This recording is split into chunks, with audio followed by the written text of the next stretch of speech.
Hi, and welcome to Chapter 16. We're going to talk about this type of market structure that's known as monopolistic competition. It's somewhere between monopoly and competition. Let's do a little review. Thus far, we've talked about perfect competition. And remember, that's many firms, identical product, they all end up having zero economic profit. Last chapter, we talked about monopoly, okay, and that's when there's one firm selling one product to the whole entire marketplace, and they do in fact make economic profit. And these are the two extremes. In between, we actually have two different market types. All right, we're going to call it, in general, we're going to call imperfect competition. So we have oligopoly, and that's when a few sellers offer similar or identical products. We won't talk about this chapter. We'll actually talk about that next chapter. This chapter, we're going to talk about monopolistic competition. So just like the name would belie, it lays somewhere between monopoly and perfectly competitive firms. So we have basically many firms selling similar but not identical products. And this starts adding in a whole bunch of new different kind of twists into the market. All right, so let's talk about what it looks like. We have many sellers. This is just like perfectly competitive. We have product differentiation. Okay, so this is the first time we've seen this. It's products that are slightly different, not completely different, but perhaps the style of car or something like that, or the author of a novel. Perhaps you prefer novels written by one author and not another one. This is the kind of differentiation we're talking about. And then, of course, free entry and exit. So this is also like perfectly competitive firms. That means that firms can exit and enter whenever they want. So here's some examples. Apartments, books, as I already mentioned. Any book is not the same. You might prefer from one author over another. Bottled water, they might not be exactly the same. You might prefer one brand. Clothing, fast food, nightclubs, etc. All right, so let's do a little comparison with perfect competition and monopolistic competition. Okay, this right column is the new stuff we're learning about in this chapter. Okay, we have many sellers. Okay, we have free entry and exit. That means that anyone can enter. You just build a factory or whatever it is, and you start selling, or you can leave as well. Long-run economic profits are zero in both of these. Okay, and this is the reason why they're zero in perfectly competitive marketplace is the exact same reason they're zero here. It's because if other firms notice that, hey, one guy's making profits producing this good, well, because there's free entry and exit, other firms are just going to jump in and start selling the good as well and bringing everyone's economic profits down to zero. Remember, these are economic, not accounting profits. Okay?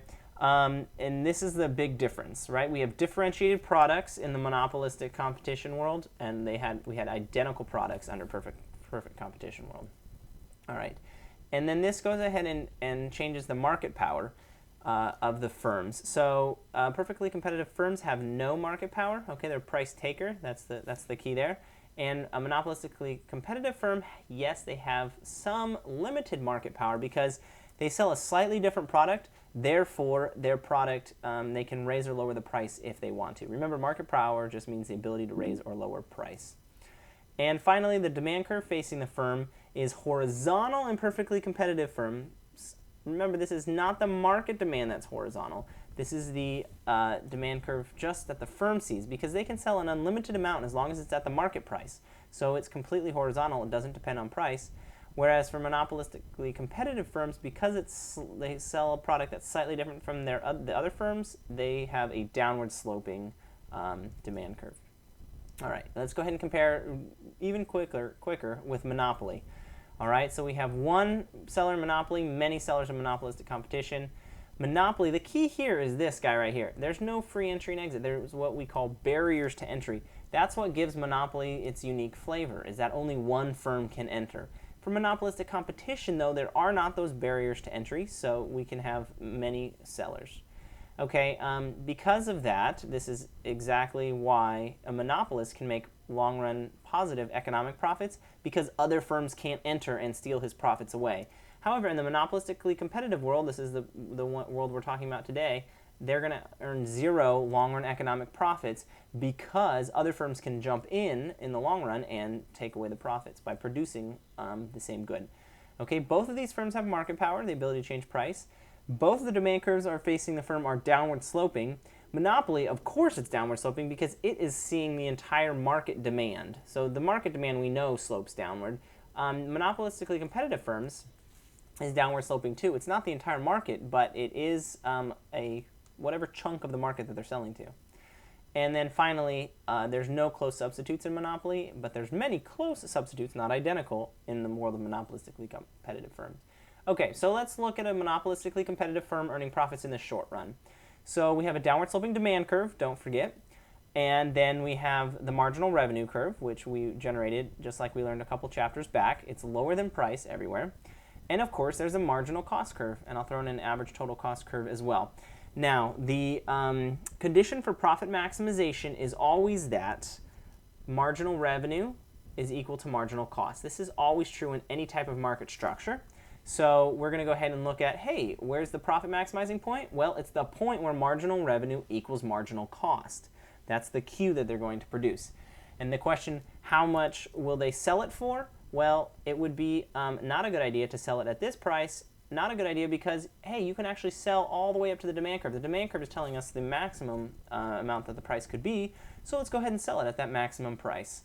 So here you have the equilibrium for one firm in the monopolistically competitive scheme. All right. Now, because I've drawn the average total cost curve under the demand curve, you see we have profits. This is the amount that each item is sold for. This is the amount, because this is from the cost curve, that's the amount how much it costs. So this difference here is how much profit they're making on each unit, and then time, so that's the profit on each unit, and this is times Q, the total number of units they're making, so that's profit times Q is going to give you this whole entire rectangle here of profit, and that's how we get that. However, let's say that the demand curve was really, really low. For whatever reason, people stopped buying your good. Well, even when I set marginal revenue equals to marginal cost and then go up to the demand curve, you still see that it's under the ATC curve, okay? So the best this firm can do is to minimize losses. Make sure you don't think that monopolistically competitive firms are guaranteed profits, because if the demand curve is underneath the average total cost curve, right, this is how much revenue they're getting per unit, this is how much it's costing them per unit, this is a loss, and this is their total losses. Now, I do want to say one important thing.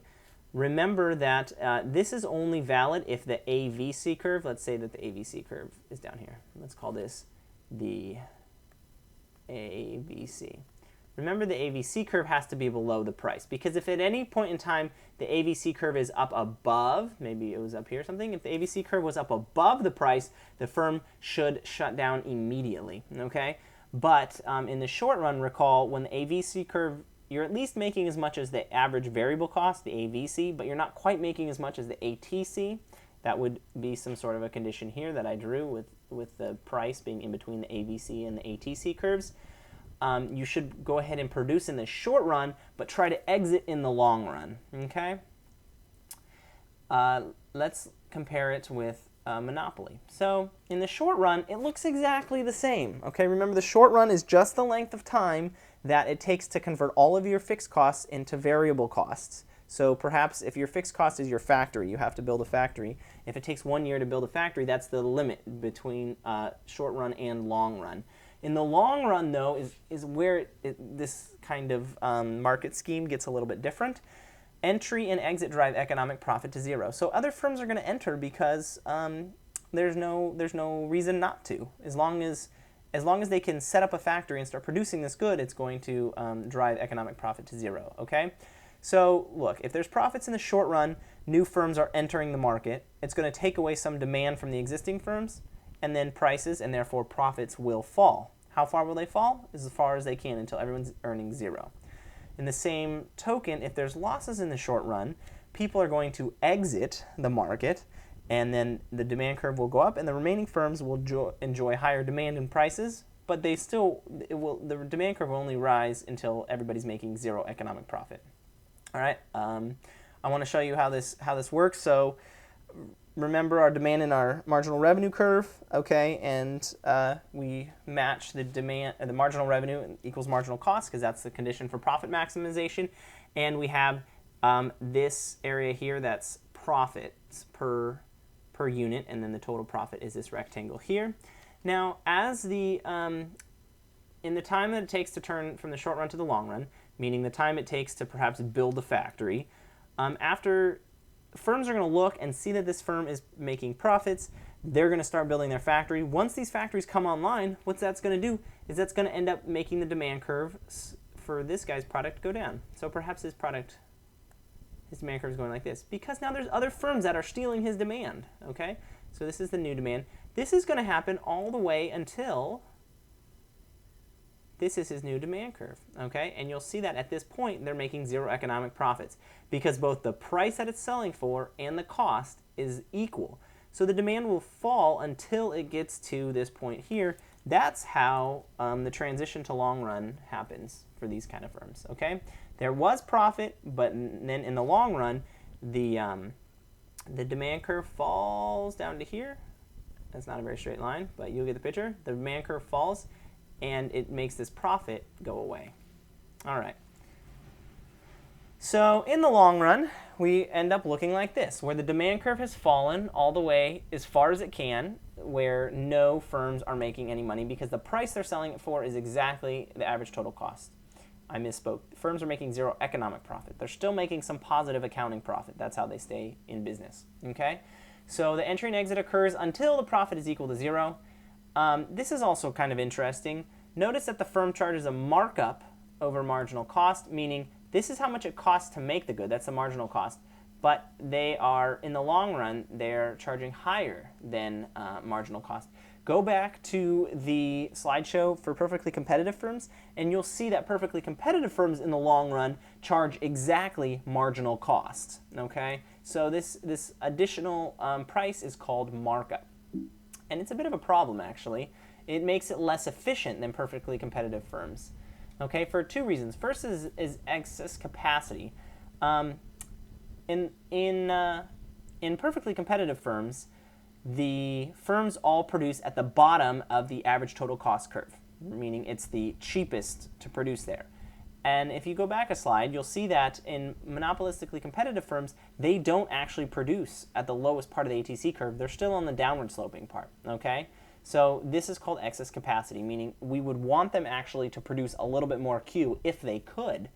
All right, and the second is this thing I pointed out last slide, is the markup over the marginal cost. Okay, price is greater than marginal cost, whereas in perfect competition, we see in the long run, price is going down to marginal cost.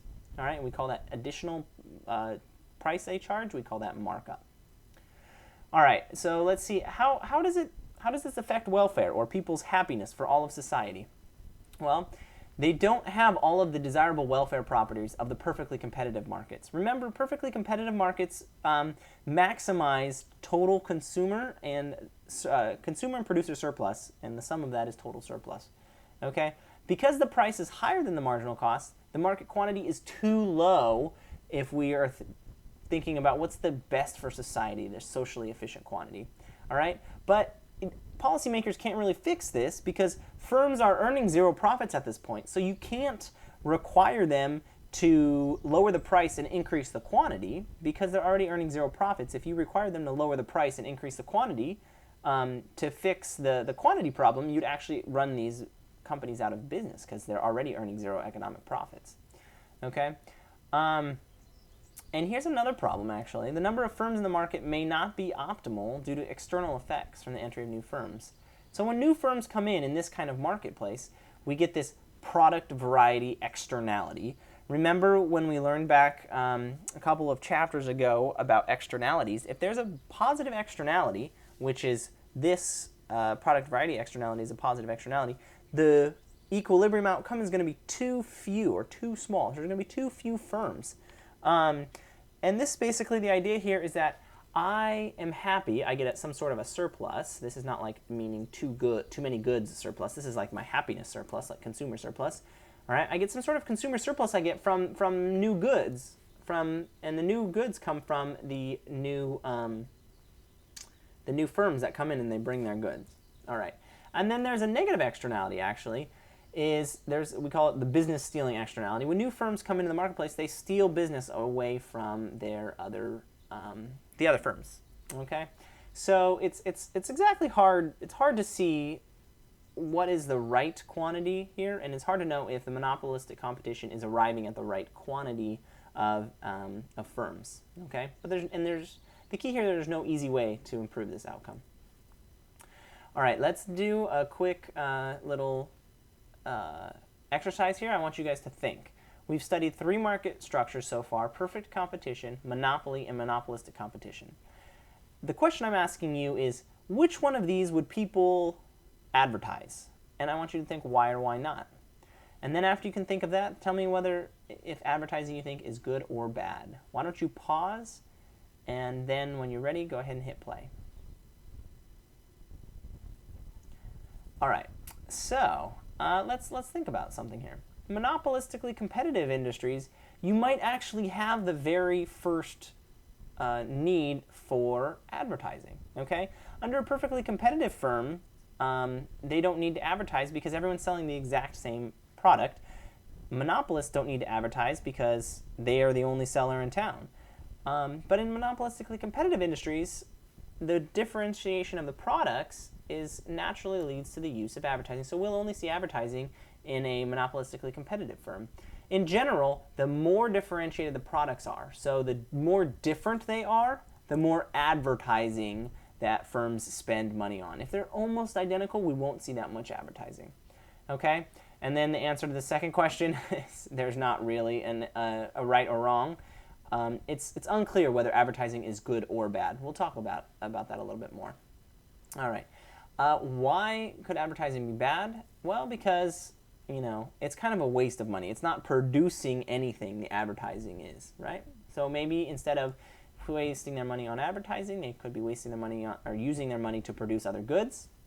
Firms also advertise to manipulate people. They change their minds about things. Maybe people aren't buying what they actually wanted. They were manipulated into buying something by advertising.